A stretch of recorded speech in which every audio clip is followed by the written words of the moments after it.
नमो नमः। आज हम कक्षा अष्टमी के पंचम पाठ कंटकेनैव कंटकम की चर्चा यहाँ करेंगे। पंचमः पाठः कंटकेनैव कंटकम, कंटकेन एव कंटकम, कांटे से ही कांटा।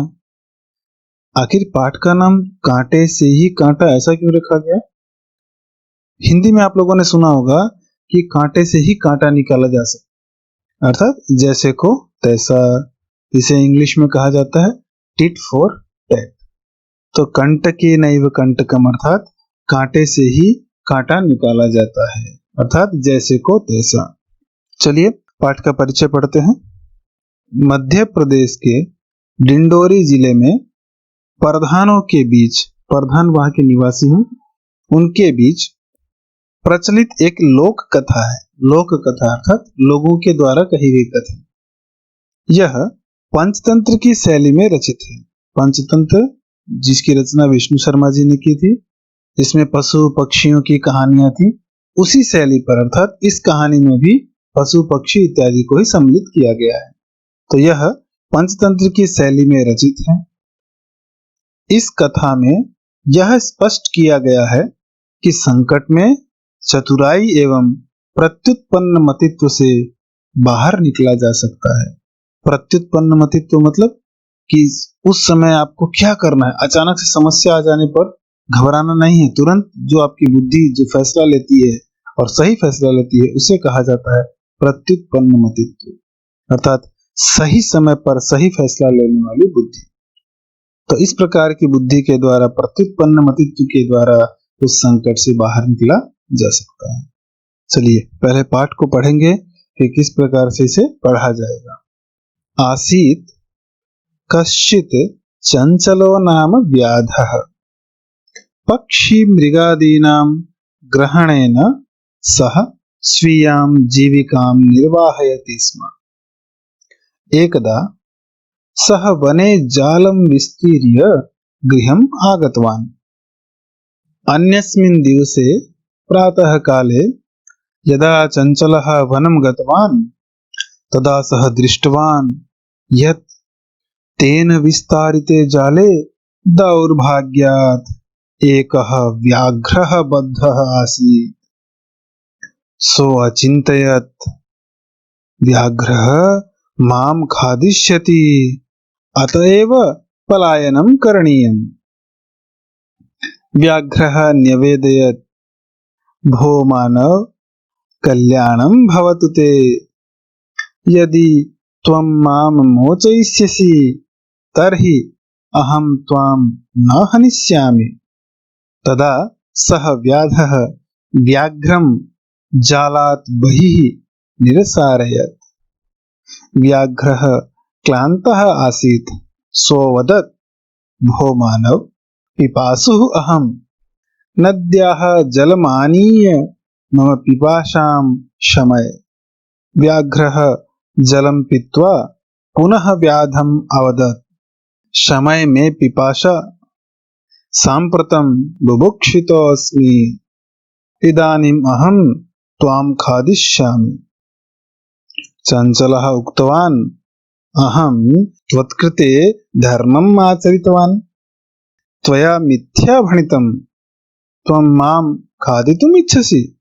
व्याघ्रः अवदत्, अरे मूर्ख, क्षुधार्ताय किमपि अकार्यं न भवति, सर्वः स्वार्थं समीहते। चंचलः नदीजलम् अपृच्छत्। नदीजलम् अवदत्, एवमेव भवति, जनाः मयि स्नानं कुर्वन्ति, वस्त्राणि प्रक्षालयन्ति, तथा च मलमूत्रादिकं विसृज्य वर्तन्ते। वस्तुतः सर्वः स्वार्थं समीहते। चंचलः वृक्षम् उपगम्य अपृच्छत्। वृक्षः अवदत्, मानवाः अस्माकं छायायां विरमन्ति, अस्माकं फलानि खादन्ति, पुनः कुठारैः प्रहृत्य अस्मभ्यं सर्वदा कष्टं ददति, यत्र कुत्रापि छेदनं कुर्वन्ति, सर्वः स्वार्थं समीहते। समीपे एका लोमशिका बदरी गुल्मानां पृष्ठे निलीना एतां वार्तां शृणोति स्म। सा सहसा चञ्चलम् उपसृत्य कथयति, का वार्ता? मामपि विज्ञापय। सः अवदत्, अहः मातृस्वसः अवसरे त्वं समागतवती। मया अस्य व्याघ्रस्य प्राणाः रक्षिताः, परम् एषः मामेव खादितुम् इच्छति। तदनन्तरं सः लोमशिकायै निखिलां कथां न्यवेदयत्। लोमशिका चञ्चलम् अकथयत्, बाढं त्वं जालं प्रसारय। पुनः सा व्याघ्रम् अवदत्, केन प्रकारेण त्वम् एतस्मिन् जाले बद्धः इति अहं प्रत्यक्षं द्रष्टुमिच्छामि। व्याघ्रः तद्वृत्तान्तं प्रदर्शयितुं तस्मिन् जाले प्राविशत्। लोमशिका पुनः अकथयत्, सम्प्रति पुनः पुनः कूर्दनं कृत्वा दर्शय। सः तथैव समाचरत्। अनारतं कूर्दनेन सः श्रान्तः अभवत्। जाले बद्धः सः व्याघ्रः क्लान्तः सन् निःसहायो भूत्वा तत्र अपतत्, प्राणभिक्षामिव च अयाचत्। लोमशिका व्याघ्रम् अवदत्, सत्यं त्वया भणितं, सर्वः स्वार्थं समीहते। चलिए अब पाठ का अर्थ देखते हैं। आसीत कश्चित चंचलो नाम व्याधः। आसीत था, कश्चित अर्थात कोई, चंचलो नाम व्याधः चंचल नाम का शिकारी। पूरी लाइन का अर्थ देखेंगे। आसीत कश्चित चंचलो नाम व्याधः अर्थात कोई चंचल नाम का शिकारी था। पक्षी मृगादि नाम ग्रहणेन, पक्षी मृगादि अर्थात पक्षियों के और मृग अर्थात पशु, तो पशु और पक्षी आदि के ग्रहणेन ग्रहण करने से अर्थात उनको पकड़ करके, सह वह चंचल, स्वीयाम जीविका अपनी जीविका का निर्वाहयति स्म निर्वहन करता था अर्थात अपना गुजारा करता था। एकदा सह एक बार वह वने वन में जालम विस्तीर्य जाल को फैला करके गृहम आगतवान घर आ गया। एक बार वह वन में जंगल में जाल को फैला करके घर आ गया। अन्यस्मिन् दिवसे अन्य दिन अर्थात दूसरे दिन, प्रातः काले सुबह के समय, यदा जब चंचलः वनम गतवान चंचल वन गया, चंचल अर्थात शिकारी, शिकारी का नाम है चंचल। तो अगले दिन या दूसरे दिन सुबह के समय जब चंचल वन गया, तदा सह दृष्टवान तो उसने देखा, यत कि तेन विस्तारिते जाले उसके द्वारा फैलाए गए जाल में, विस्तारिते अर्थात फैलाए गए, जाले जाल में, दौर्भाग्यात दुर्भाग्य से, भाग्य से नहीं दुर्भाग्य से, एकः व्याघ्रः बद्धः आसीत एक बाघ बंधा हुआ था। उसके जाल में कोई हिरण या कोई छोटा जानवर नहीं फंसा था, उसके जाल में दुर्भाग्य से एक बाघ बंधा हुआ था, फंसा हुआ था। सो अचिंतयत तो उसने सोचा, व्याघ्रः माम खादिष्यति बाघ मुझे खा जाएगा। अतएव इसलिए पलायनम करणीयम पलायन कर जाना चाहिए अर्थात मुझे भाग जाना चाहिए। व्याघ्रः न्यवेदयत तो जो बाघ था वह निवेदन करता है। क्या निवेदन करता है? भो मानव, हे मनुष्य, कल्याणम भवतु ते तुम्हारा कल्याण हो। हे मनुष्य तुम्हारा कल्याण हो। यदि त्वं माम मोचयिष्यसि, यदि त्वं माम तुम मुझे मोचयिष्यसि छुड़ा दोगे, तर्हि तो अहम त्वाम न हनिष्यामि मैं तुम्हें नहीं मारूंगा। तदा सह व्याधः, तो वह व्याध अर्थात शिकारी, व्याघ्रम उस बाघ को जालात बहिः निरसारयत, जाल से बाहर निकाल देता है। जब बाघ उसे बोलता है कि हे मानव तुम्हारा कल्याण हो, यदि तुम मुझे छुड़ाओगे तो मैं तुम्हें नहीं मारूंगा, तो जो व्याध था, शिकारी था, उस बाघ को उस जाल से बाहर निकाल देता है। व्याघ्रः क्लान्तः आसीत्, बाघ थका हुआ था। सो अवदत्, वह बोला, भो मानव, हे मानव, पिपासुः अहम्, मैं प्यासा हूँ। नद्याः जलम आनीय, नदी का जल ला करके, मम पिपाशाम समय, मेरी प्यास को शांत करो अर्थात मेरी प्यास बुझाओ। व्याघ्रः जलम पीत्वा, बाघ जल पी करके, पुनः व्याधम अवदत्, फिर से शिकारी को बोला, समय में पिपाशा, मेरी प्यास शांत हो गई अर्थात मेरी प्यास बुझ गई है। सांप्रतम, अब इस समय, बुभुक्षितोस्मि, मैं भूखा हूँ। इदानीम अहम, इस समय मैं, त्वाम खादिष्यामि, तुमको खाऊंगा। पहले उसी से जल मंगवा लिया, जल पी लिया, जल पीने के बाद कहा कि सांप्रतम बुभुक्षितोस्मि, अब मैं भूखा हूँ। इदानीम इस समय, अहम त्वाम खादिष्यामि, मैं तुम्हें खाऊंगा। चंचल उक्तवान, तो चंचल बोला, अहम त्वत्कृते, मैंने तुम्हारे लिए धर्मम आचरितवान, धर्म का आचरण किया अर्थात मैंने तुम्हारे साथ धार्मिक आचरण किया, धर्म का आचरण किया, तुम्हारी रक्षा की। त्वया मिथ्या भणितम, त्वया तुम्हारे द्वारा, मिथ्या झूठ, भणितम कहा गया अर्थात तुमने झूठ बोला। त्वम माम खादितुम इच्छसि, तुम मुझे खाना चाहते हो। तो व्याघ्र अवदत्, बाघ बोला, अरे मूर्ख, हे मूर्ख, क्षुधार्ताय, भूख के लिए, किमपि अकार्यम न भवति, कुछ भी अकार्य नहीं होता है अर्थात जब भूख लगती है तो कुछ भी गलत नहीं होता है, मैं जो भी कर रहा हूं वो सही है। सर्वः स्वार्थम समीहते, सब कुछ स्वार्थ में ही समाहित है अर्थात हर व्यक्ति सब कुछ स्वार्थ के लिए ही करता है, कोई भी व्यक्ति बिना किसी स्वार्थ के कोई काम नहीं करता है। इसलिए कहा सर्वः स्वार्थम समीहते, सब कुछ स्वार्थ में ही समाहित है अर्थात सब कुछ स्वार्थ के कारण ही होता है। अब जब ऐसा हो गया कि जिसकी रक्षा की वही उसे खाना चाहता है और उल्टा ये कह रहा है कि तुमने मेरे लिए धर्म का आचरण किया ठीक है, लेकिन जब भूख लगती है तो कुछ भी जो किया जाता है वह गलत नहीं होता है, वह अकार्य नहीं होता है। तो जो चंचल है वह जाकर के नदी के जल से पूछता है। चंचल है नदी जलम अपृच्छत, चंचल नदी के जल से पूछा। तो नदी जलम अवदत्, तो नदी के जल ने कहा, एवं एव भवति, ऐसा ही होता है।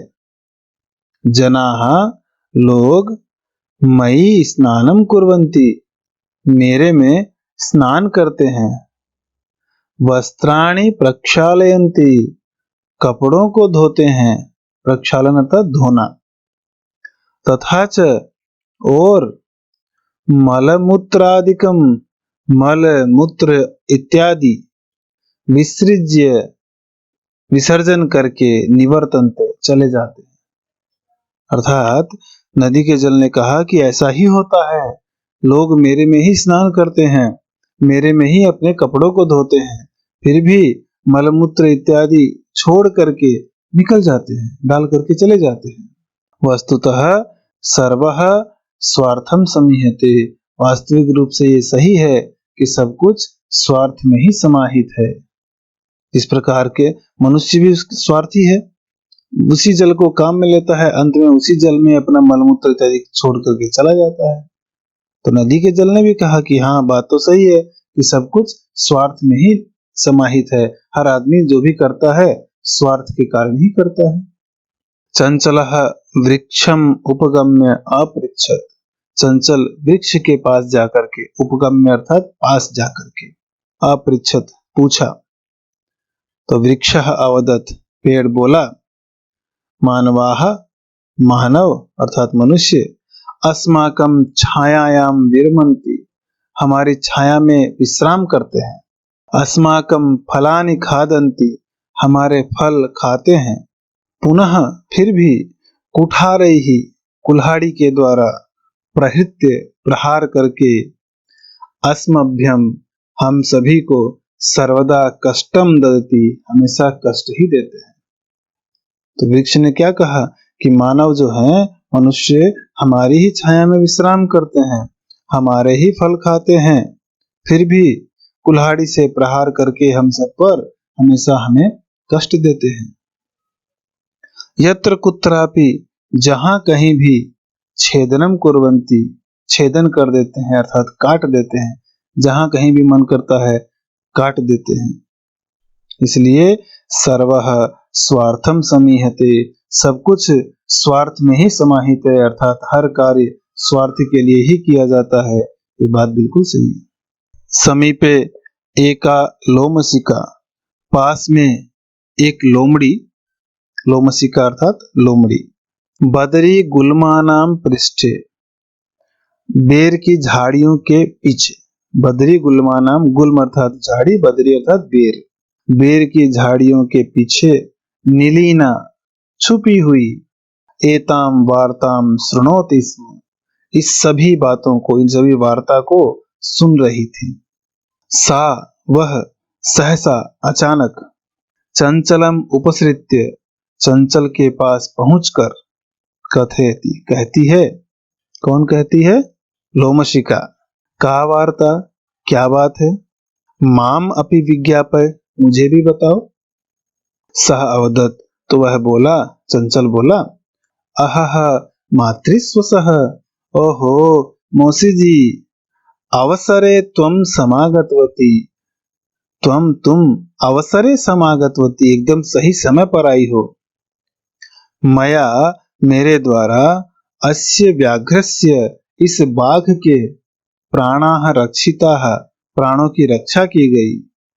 परंतु एषः, यह, माम एव खादितुम इच्छति, मुझे ही खाना चाहता है। तदनंतरम, उसके बाद, सह, वह, लोमशिकायै, उस लोमड़ी को, निखिलाम कथाम, सारी कहानी, निवेदयत, निवेदित करता है अर्थात सुना देता है, बता देता है। लोमशिका चंचलम अकथयत, फिर लोमड़ी ने चंचल को कहा, बाढ़म, ठीक है, तुम जालम प्रसारय, जाल फैलाओ। पुनः इसके बाद, सा व्याघ्रम अवदत्, वह बाघ को बोली, केन प्रकारेण, किस प्रकार से, त्वम एतस्मिन्, तुम इस, जाले बद्धः, जाल में बंध गए, अर्थात तुम किस प्रकार से इस जाल में बंध गए। इति, ऐसा, अहम प्रत्यक्षम, मैं प्रत्यक्ष रूप से, मैं एकदम सामने, द्रष्टुम इच्छामि, देखना चाहती हूँ।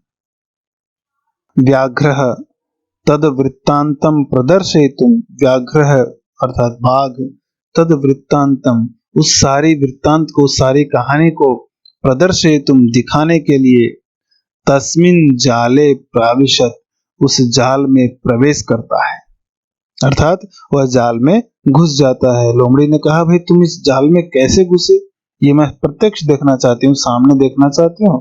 तो बाघ ने भी उसे ऐसा दिखाने के लिए उस जाल में घुस जाता है। लोमशिका पुनः अकथयत, लोमड़ी फिर से कहती है, या फिर से बोली, संप्रति, अब, पुनः पुनः कूर्दनम कृत्वा दर्शय, बार बार कूद करके दिखाओ। पुनः पुनः, बार बार, कूर्दनम कृत्वा, कूद करके, दर्शय, दिखाओ। सह तथैव समाचरत, उसने भी वैसा ही किया।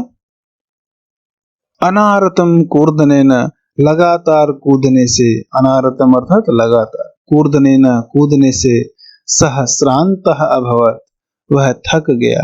कौन? बाघ।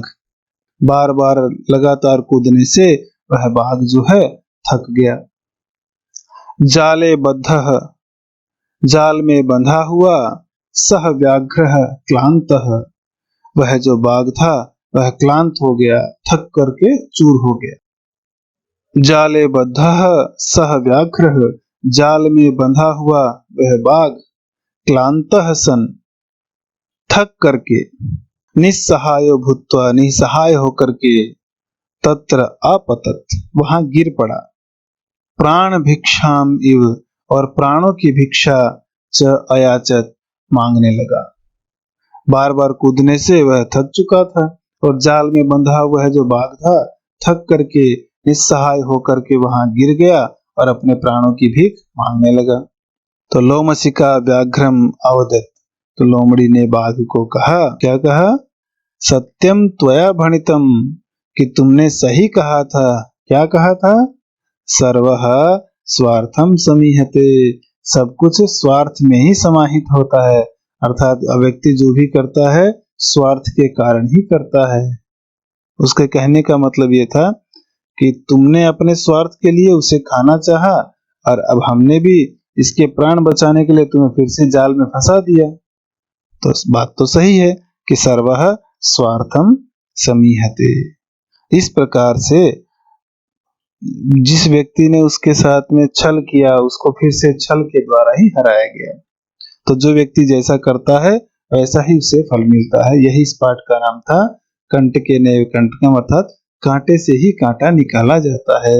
तो जो जैसा करता है उसको उसी प्रकार का फल मिलता है। धन्यवाद।